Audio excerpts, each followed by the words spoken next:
Hey guys, I'm Daisho and I'm here bringing you some magic, and I wanted to apologize for not uploading any videos in the last few days. It was really due to the fact that I was at home for Thanksgiving and I forgot to bring my camera home, which had all of my videos on it, so I couldn't upload anything from where I was. So that was unfortunate.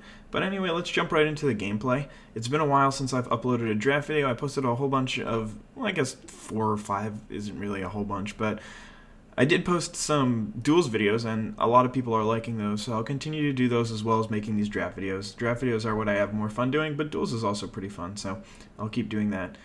Anyway, my opponent starts off in the worst way possible for me. On the play, he's going to play a Rakdos Cackler Unleashed. Luckily for me, I've got a Frostburn Weird turn 2 to pretty much hold it off, and Frostburn Weird is just an awesome card in this matchup for me because it can do so well blocking, and it's just really...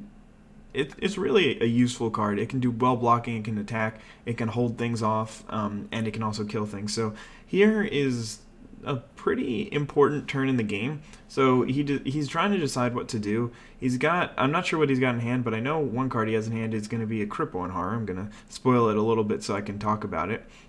But he's going to attack me with both of his guys, and this doesn't really make any sense originally, because it's just like, alright, I'll block with my Frostburn Weird and I'll pump it. So he must have like an Electrickery or a Dynacharge or something like that. Overloaded Dynacharge would have been pretty good there. But he's just going to play a Crippling Horror, and you might be thinking, oh, well, that wasn't so bad. It's just a 3/3 trample for 3. That sounds pretty good. But because of the attack he had to make, it was more like a 3/3 trample for 3 that's a sacrifice a creature when it enters the battlefield. So it really wasn't too great for him. Anyway, I'm going to play a Goblin Electromancer here, another one. So now I've got 2 of those, and that's really looking good for me. I've only got 3 in the deck, so it was pretty cool that I was able to draw it, and you'll see a little later that I drew the 3rd one as well.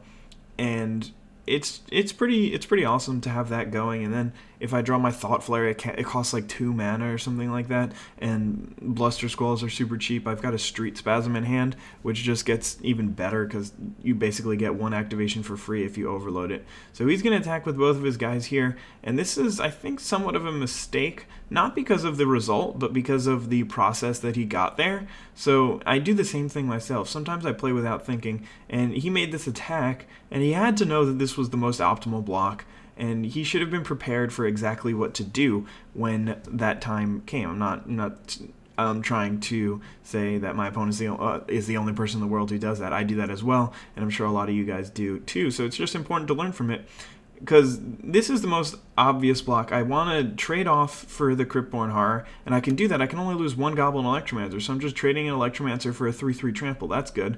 And then I can also block the Splatter Thug with my 1/4, and that's pretty good too. So as it stands right now, I'm not going to lose anything. If he plays something like a Dynacharge, then it'll be his Splatter Thug versus my Goblin Electromancer.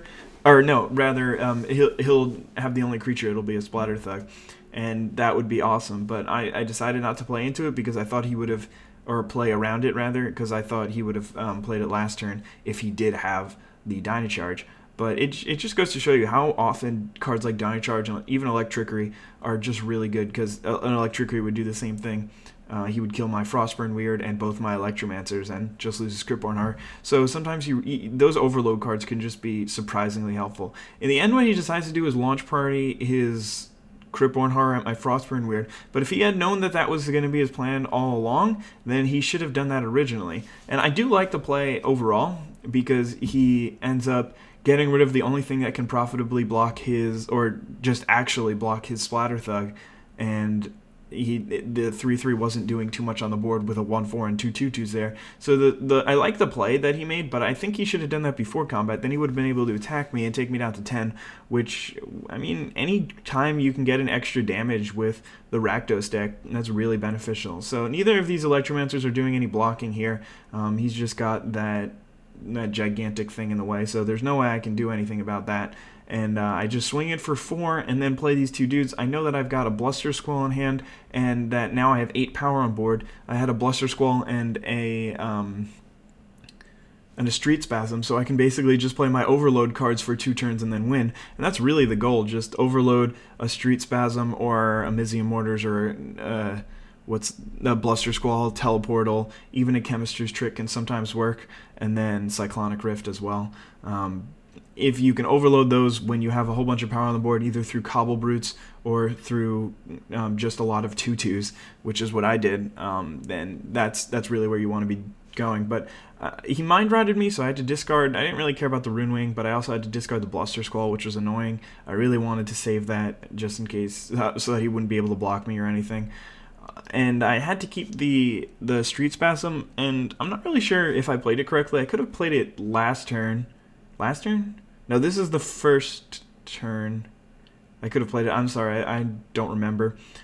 But I should have played it, or I mean, not should have, but there was the option for me to have played it originally and killing his Splatter Thug outright, not leaving me down any life, and that might have been the right play. I mean, he's going to attack me right here and take me down to 7, which I really didn't need to. I was just under the impression that he was going to attack, place creature second main, and I wanted to kill him, so then I would be able to overload the Mizium Mortars for, I believe, 3, because I've got 5 mana and 3 Goblin Electromancer, so if X is 3, then 3 plus 3 plus 2 is 8.